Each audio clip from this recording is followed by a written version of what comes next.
हम बात करेंगे एंजल वन के मैनेजमेंट से, जिनसे बात होगी FY24 में कौन से डिजिटल प्रोडक्ट्स पर फोकस किया जा रहा है। कैश सेगमेंट में क्या कोई दबाव फिलहाल कंपनी महसूस कर रही है? कंपनी म्यूचुअल फंड आखिर कब तक लॉन्च करेगी, और इसके अलावा 3 से 4 साल में कंपनी का ग्रोथ आउटलुक क्या है? इन सब मुद्दों पर बात होगी, लेकिन हम मैनेजमेंट से जुड़े उससे पहले आपको बता देते हैं कि कंपनी आखिर करती क्या है। भारत में सबसे बड़ी रिटेल ब्रोकिंग कंपनी है ये। NSE पर कंपनी के सबसे ज़्यादा एक्टिव ग्राहक दर्ज है, और इतना ही नहीं, कंपनी का पूरा कारोबार देखा जाए तो डिजिटल है। तो ये कुछ हाइलाइट्स इंफॉर्मेशन के तौर पर। लेकिन दिनेश ठक्कर, चेयरमैन और managing director angel one limited, हमारे साथ जुड़ गए हैं। दिनेश, स्वागत है आपका हमारी इस पेशकश में। पैट रेवेन्यू की बात करें तो एनालिस्ट एस्टिमेट्स के आगे आंकड़ा आता हुआ, उनको मात देता हुआ आंकड़ा आया है। इतनी जो मजबूत ग्रोथ हमने देखी है नंबर्स के लिहाज से, किस बात को श्रेय देना चाहेंगे? क्या वजह रही? ये क्वार्टर का परफॉर्मेंस अच्छा था। उसके रीजन 3-4 है। वन, एक तो हमने सुपर ऐप लॉन्च किया, तो उसकी जर्नी काफी इम्प्रूव्ड है।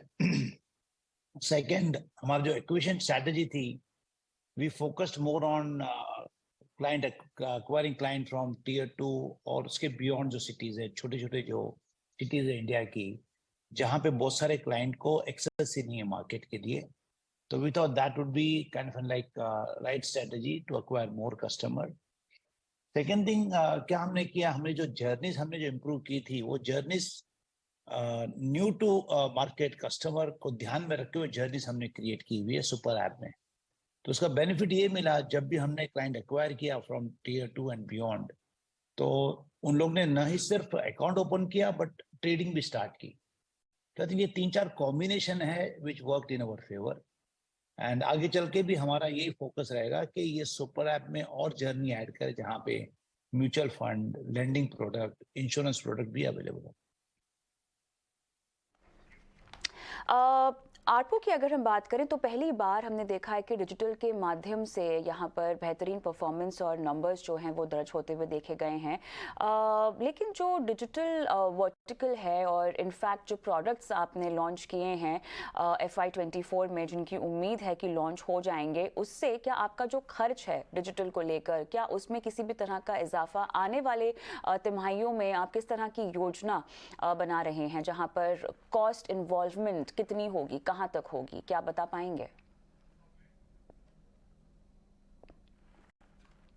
अभी करंटली हम इन्वेस्टमेंट मोड में है, जहाँ पे न्यू जर्नीज ऐड कर रहे हैं, तो हमारा टेक्नोलॉजी स्पेंड भी काफी ज्यादा होगा और नए नए क्लाइंट भी एक्वायर कर रहे हैं। तो उस फेज में क्या होता है कि बड़ा स्पेंड एक्विजिशन पे जाता है और टेक्नोलॉजी भी जाता है। ये सब स्पेंड अप फ्रंटेड है। जैसे ये साल हम स्पेंड करेंगे, बट इसके रेवेन्यू जो आते हैं क्लाइंट से, वो 5 साल और आगे चल के भी आते रहते हैं।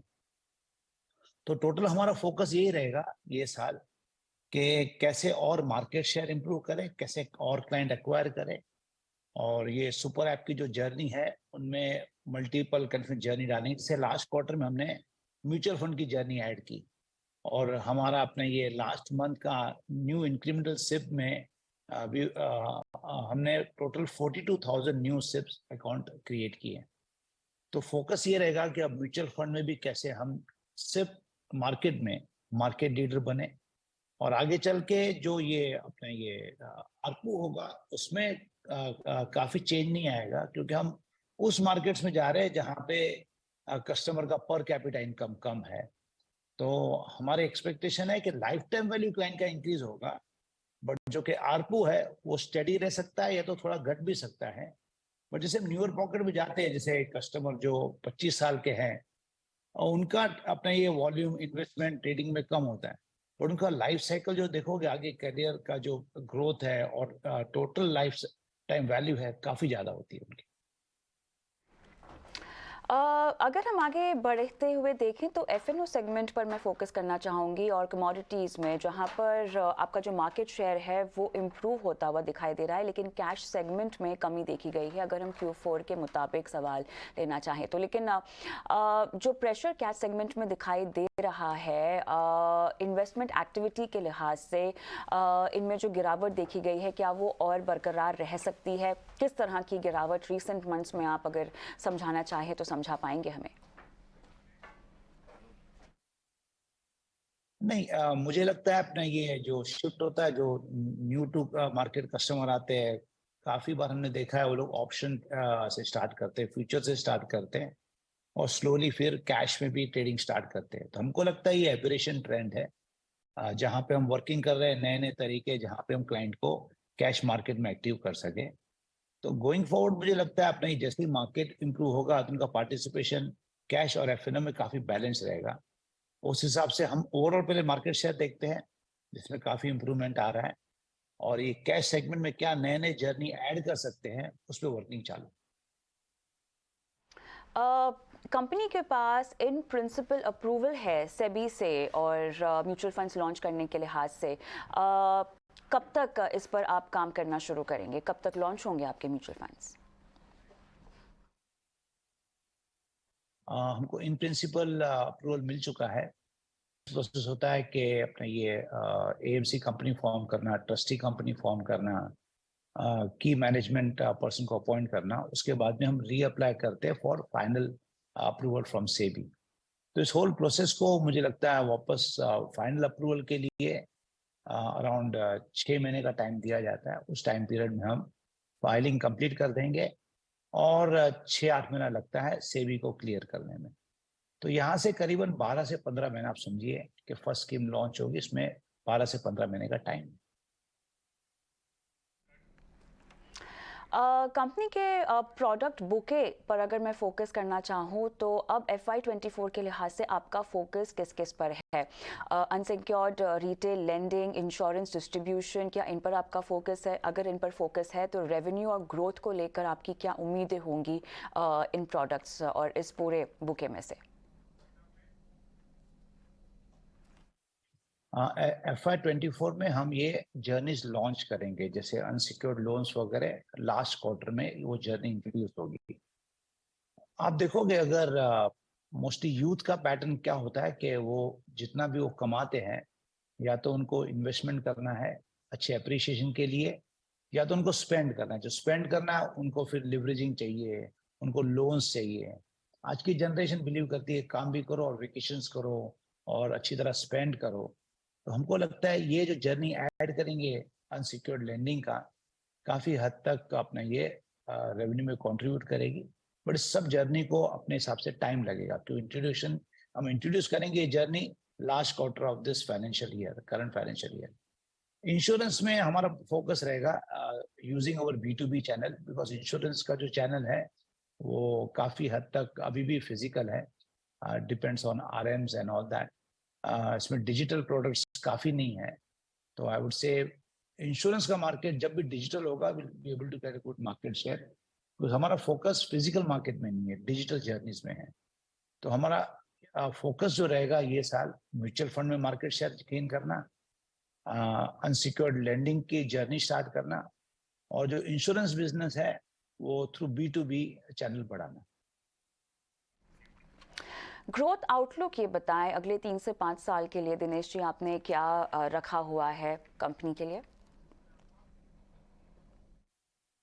हमें लगता है कि हमारा मार्केट शेयर काफी यहाँ से इम्प्रूवमेंट होने का हेडरूम है। हमारा फोकस ये रहेगा कि कैसे मार्केट शेयर यहाँ से जहाँ पर हम है वो बढ़ाए।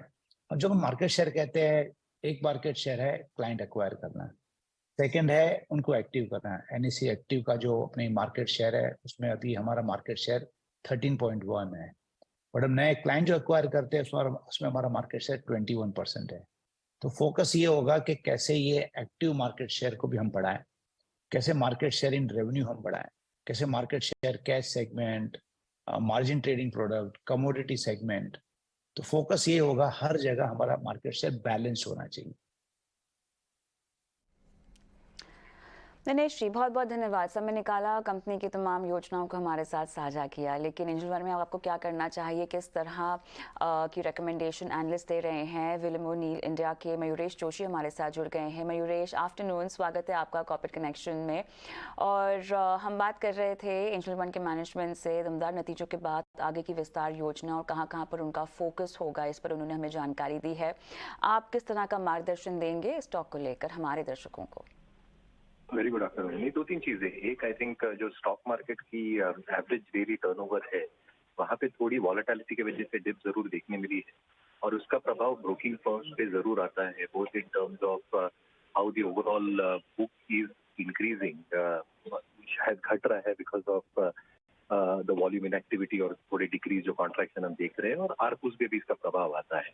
तो पिछले तिमाही में हमने देखा था कि आरपूस 400 रुपए के आसपास आए थे, जो 10% नीचे थे on a quarter on quarter basis. तो आई थिंक मार्केट पे एक बहुत बड़ा एक डिपेंडेंसी फैक्टर रहता है, बट एक्सपेक्टेशन यही है कि over the longer run market की जो एक स्टेबिलिटी है, both in terms of direction and volume activity, ये बरकरार रही।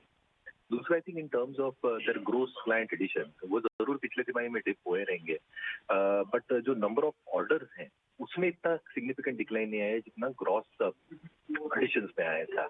एट द सेम टाइम जो मीडियम एज है और जो इनका डिजिटल फोकस रहा है, दैट इंश्योर्स की जो ऑपरेटिंग मार्जिन रहती है इनकी, ये वेल अबाउ 50% रहती है, जो आरओईज को भी सपोर्ट करती है, which remain well about 30%। The third aspect obviously I think जो average margin trading funding book है वो थोड़ा कॉन्ट्रैक्ट हुआ है, बट एक्सपेक्टेशन हम यही मान के चल रहे हैं कि MTF book should probably increase. However I think किस हिसाब से ये एक ट्रैक्शन लेता है ये देखना जरूरी होगा, क्योंकि जो चेंजेस हुए because new SEBI order in terms of running account, जो सेटलमेंट रूल्स आए हैं उससे थोड़े बोरिंग में प्लंज देखने को मिला है।